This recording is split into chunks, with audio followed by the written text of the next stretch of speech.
The 97th Oscars just wrapped up, and I think the people responsible for executing were fingers crossed on the edge of their seats because historically it hasn't always gone great. They need to win real bad because they just can't keep this up. And they've workshopped a lot of variations, like they tried new and popular comedians, but they had jokes that just didn't land right. Famous presenter pairings that just lacked any chemistry. They even tried hostless for 1 year, but found they need someone to steer the ship. Now this year, they've rolled the dice with Conan O'Brien. And spoiler warning, he kicked ass. Conan's style of comedy is really silly, it's upplayed, and he's a real joke opportunist. When he sees funny, there is no stopping him. But how does this mix with the most highly prestigious film ceremony of the year? Conan has mastered one of the most difficult skills to learn in comedy.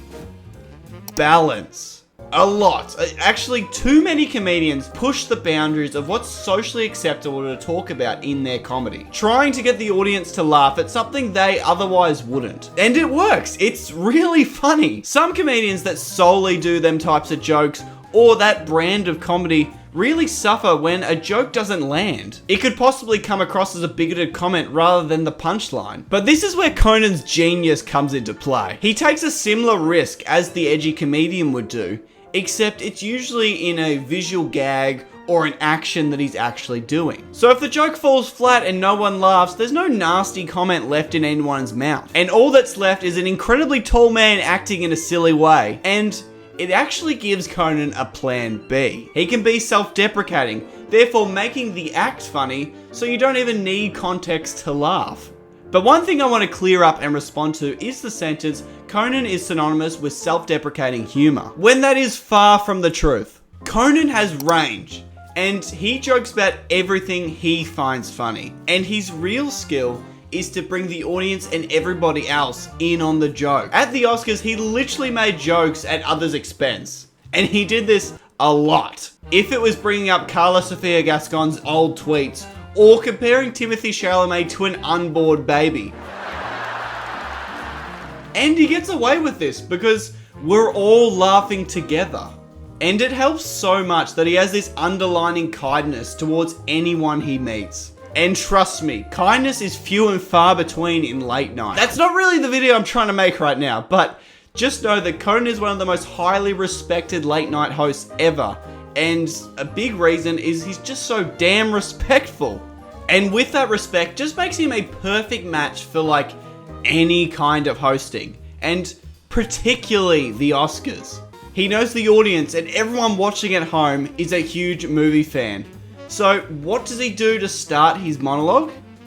He plays a skit he made directly referencing The Substance, which gives him the opportunity to directly interact with Demi Moore and henceforth open the floodgates to talk to the rest of the audience. And Conan was prepared and ready as soon as he set foot on the stage because he filled it up. Please, if you haven't seen Conan's monologue yet, I highly encourage you to go do so because the bit where he's confronting Adam Sandler, it had me belly laughing by myself in my bedroom, all alone. It's just the way he interacts with his friends. Like there's a John Lithgow disappointed look bit and then his small back and forth with Nick Offerman. It just made me feel like it was his show and we're back to late night TV. There was also a musically talented Dune Sandworm, so that happened. With the recent and ongoing effects of the LA fires that are still lingering to this day, the Oscars brought out LA firefighters to pay the respects and say thank you for protecting the city. Conan first tells everyone that these guys are heroes and they've done an enormous amount of good in the recent disaster. Then instead of just giving them a round of applause and then they leave, he invites them to tell a joke at the expense of an actor or a movie. This is great because it builds a connection between the audience and the firefighters, making them all feel connected. Work didn't just start on the night either, because he was filming skits beforehand, he was in plenty of promotions, he was getting everyone excited for the Oscars. And I just want you to see how he responds to a question when he was doing an interview with Reese Feldman. See, I watched the films. No, you watched the film. Do you have to watch the films as host? Like, is that I get to watch the films. Okay. I really love this because it's professional and it shows he has an enormous amount of respect for the job he's undertaking, and he can seamlessly slip straight back into his banter with Reese. Let's play a game. Here's a hypothetical scenario. Conan loses all his jobs. No podcasts, no TV shows, no nothing. He has to make a resume again. The amount of references Conan would have is crazy. Like the amount of people that to use as a character witness at the bottom of the resume, he would have enough to write a book. Because he doesn't gatekeep anything. He wants every single person around him to succeed. Even people he has never met before. On his podcast, Conan Needs a Friend, he dedicates whole episodes to fan interactions and allows them to come on, tell a story, or just meet the gang. The episode Rascally Nincompoop has a man named Nikhil, and he comes on the podcast as a guest. He has a unique idea to start a talk show, and without missing a beat, Conan automatically offers his help.